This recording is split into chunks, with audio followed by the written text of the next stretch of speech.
Hey you guys, welcome back to my channel. It's me, K Marie, and today I'm going to be doing an update on the last couple of weeks of my pregnancy. We are going to be covering weeks 21 through 25 of my twin pregnancy. So I have my notes here because of course I have pregnancy brain and I cannot talk without a structure. So today we're going to go over the projects that I'm currently working on, my symptoms that I've been feeling, what I have coming up next, and I'm gonna show you a shot of my belly at the very end. First, let's say that I haven't done a update video in so long. The last update video I did was like 4 weeks ago, and like a month ago. So I stopped at week 21, and man, it just feels like so much time has flown by, and time is flying by very, very quickly. I can't believe that I am like nearing the end of my nearing the end of my second trimester, which is crazy. I'm super blessed to have made it to this point, and yeah, I'm ready for all that is to come. So yeah, let's just go ahead and dive in with the symptoms. So, or actually not symptoms yet. So the projects that I'm working on currently at 25 weeks pregnant, I am currently, I do know the genders, so I'm having a boy and a girl. Yay! So at this point my husband and I are coming up with names for the babies. We do have a list of names, but we have not decided on a name yet. I think what we will probably do is wait to announce the baby's names at birth. I think that'll be best for us because it's one of those situations where we can't really decide on a name right now, but I feel like we have a couple of good prospective names. Once the babies come out, I'm sure that we will be able to determine what their name is going to be based off of like what they look like and how they, you know, how they are. So I can't wait for that. So yeah, we're also prepping for our baby shower. Because of COVID, we will be doing a virtual because of COVID, we will be doing a virtual baby shower. I was kind of bummed at first because I really had this idea of having a big baby shower in person like I did for Taylor, my 10-year-old. But because of, you know, the state of that we're in right now and all that's going on, I don't want to put myself at risk, my family at risk, or anyone else at risk. So I think it's best for us to just do a virtual baby shower, which we will still have so much fun anyways. By the way, if you are interested in checking out our baby registry, go ahead and click the link below in the description box. All of the information is right there. You can also attend our virtual baby shower if you would like to. All of that information will be down below as well. It will be via Zoom. I've also started to get our nursery decorated and all of that together. So that is in the works right now. That is my biggest project. So I'm super excited about that, and it's really giving me something to do while I'm in the house all the time. I don't really go many places other than, you know, occasionally to the store to pick up groceries or anything like that, but for the most part I'm ordering stuff offline, and it gives me something to do, and I'm super excited about doing the nursery. Our nursery is going to be jungle themed, so yeah, maybe I will do a video after the nursery is all put together and show you guys how everything looks. Right now it's under construction, so just bear with me. It's gonna take some time, but I'm getting through it. I have also started to pack my hospital bag. I was recommended to go ahead and start packing my hospital bag, or at least thinking about what I want to put in my hospital bag now. So I went ahead and did that. I have, I would say, about 85 to 90% of my hospital bag is currently packed right now. The only thing that I need to pack is baby's going home outfit, and I will probably do a video on what's in my hospital bag video so that you guys can see what I packed, because I feel like with my daughter, that was 10 years ago, I feel like I did a good job with my daughter on packing. Yeah, I don't think I overpacked for her. I packed just the right amount of stuff in my hospital bag, and so I think I have a good grip on what needs to be in there versus what shouldn't, you know, I won't need at all. But anyways, moving on, so stay tuned for that video as well. So moving on, I also did pick a pediatrician for my new babies. So this was pretty easy. I wanted to do this in advance anyways. You don't have to start at 25 weeks picking a pediatrician. You could really wait a couple more weeks, but I just wanted to do it early. But I did go ahead and pick out a pediatrician. It's actually the same pediatrician that's been working with my 10-year-old for all her life. So, and she's really, really good. She's at a facility that is amazing. And yeah, so that part wasn't hard at all. I went ahead and secured a pediatrician so that when the babies come out, I already know that that part is taken care of. So yeah, those are the projects that I'm working on for now. We're gonna move on to my symptoms. So the biggest change that I have had in my symptoms is my acid reflux and heartburn. When I tell you it's unbearable at times, it really is unbearable. It seems like no matter what I eat, what I drink, I cannot get rid of this acid reflux. If you guys have any tips or tricks for dealing with acid reflux, or anything that I can incorporate into my diet that's healthy during pregnancy to reduce acid reflux, let me know down below, please, because I've been dealing with this for maybe like 2 weeks, going on 2 weeks now. I think it started at like week 24 with the acid reflux, and I'm nearing the end of week 25 now, and my acid reflux has just been like all over the place. I feel full. I feel a sense of fullness as well, as if I've eaten too much, when really my portion sizes really aren't that big. I try and have small portions throughout the day instead of big meals, but it doesn't seem to really help my acid reflux much at all. I still get it no matter what. I don't know what to do. So if you have any suggestions for me with acid reflux and heartburn, please let me know down below, because I am in need of some remedies. Another symptom that I've been having is tiredness / fatigue. I think the tiredness comes from the fact that my body is growing and I'm getting bigger and bigger. And my body is growing faster than the rest of my body can really keep up with this at this point. So I do a little bit and I get tired. It's like, it could be something as simple as walking up the steps. We have a lot of stairs in our house. We have 3 levels in our house, and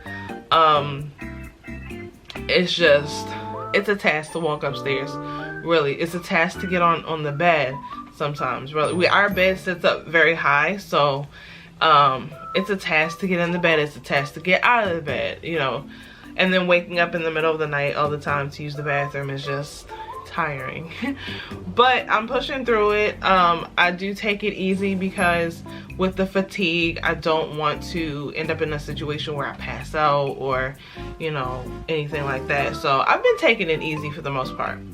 Another symptom that I've noticed over the course of, I would say, it didn't just start at week 21.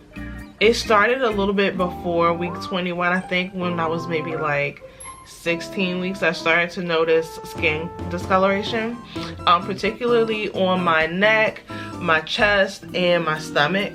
Now I do know that skin discoloration is a symptom of pregnancy, but I have developed skin discoloration on my belly, around my belly button, around the center of my stomach. My linea nigra is dark as well, which is normal. That was how my pregnancy with my daughter was. But I've had like a lot of skin discoloration in the midsection of my belly. So that's been one thing that I've just kind of noticed, because it is very noticeable at this point. I've also been experiencing a lot of itchiness on my stomach, and I do moisturize every single day. I promise. I use shea butter every day. Hyaluronic acid on my stomach as well to lock in the moisture. For the most part, I just use shea butter. And it does help moisturize, but I still have this feeling of itchiness on my stomach. And I know it's because my stomach is expanding, and that is a sign that you might be getting stretch marks, which I have been getting some stretch marks. I think I'm just one of those people that stretch marks are gonna come. If they're gonna come, they're gonna come no matter what I do. So that's kind of a bummer because I was trying to avoid stretch marks this time, but I'm still getting them. So whatevs at this point. I'm doing what I can. Another symptom that's kind of already been here but has stayed is the swollen hands and feet. I think that's unavoidable. I think pretty much every pregnant woman is going to deal with swollen hands and feet. If I stand too long or even walk too long or anything like that, my feet get swollen. My hands get swollen also. I think I mentioned this in a previous video, but like my fingers are swollen right now.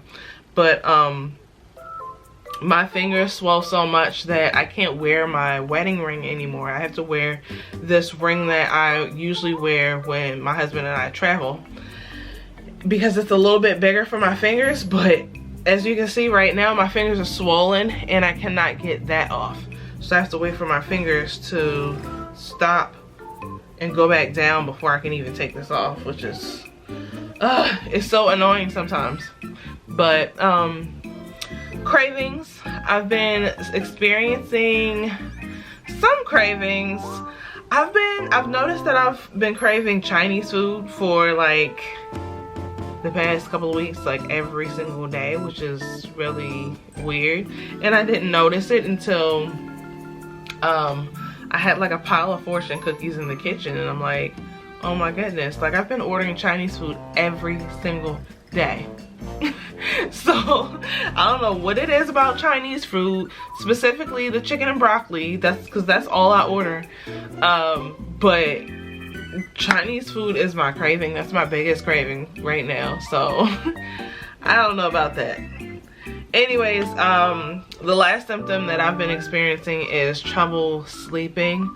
I've just been really uncomfortable sleeping. I have a couple of different pregnancy pillows.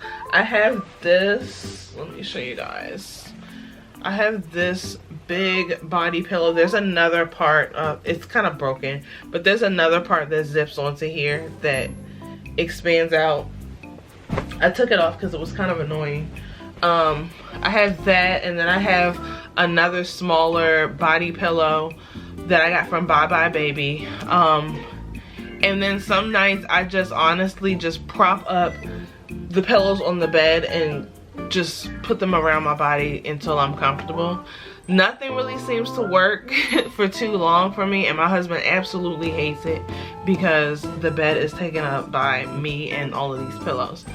So I think that's just the part that I'm just gonna have to deal with, honestly, because I'm tossing and turning all night, and then on top of that I have to get up every hour or so to use the bathroom. So yeah, that's what I've been dealing with symptom wise. But next up, I have a couple of things coming up.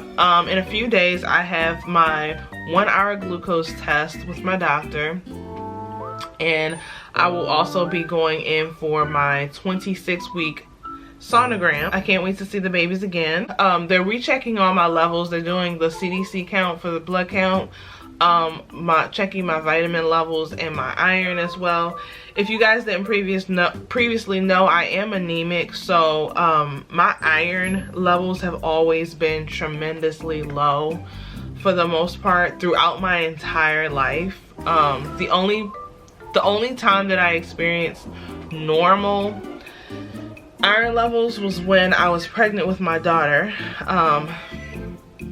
My iron levels started off very low, but then they went to a normal range for the duration of my pregnancy. But then after my pregnancy, they kind of just went right back down. I was hoping that maybe the same would happen with this pregnancy, but my iron levels have not really gone up even to the normal range yet, which is kind of a disappointment. I've been taking like a double dose of iron. They have me taking iron twice a day now. And we're hoping that that helps. So hopefully my levels are up. If they're not up, then I will be looking into getting a iron transfusion, and hopefully that should help me to boost up my iron. So that's coming up. That's all coming up this week. I'm also, so that's all that I have for this week. Other than that, I've just been taking it easy and limiting my travel. Now, I don't travel a lot at all. Obviously, because of COVID, there's nowhere to go, and I'm not gonna take that risk. So, but I've been limiting the amount of activity that I do as far as being out and walking. I still do it, but I do it in moderation so that I don't wear myself out and I don't become, you know, overexert myself basically. So yeah, that is all of the symptoms and the projects that I have going on and updates for you guys. I'm gonna show you my belly. This is my 25-week belly.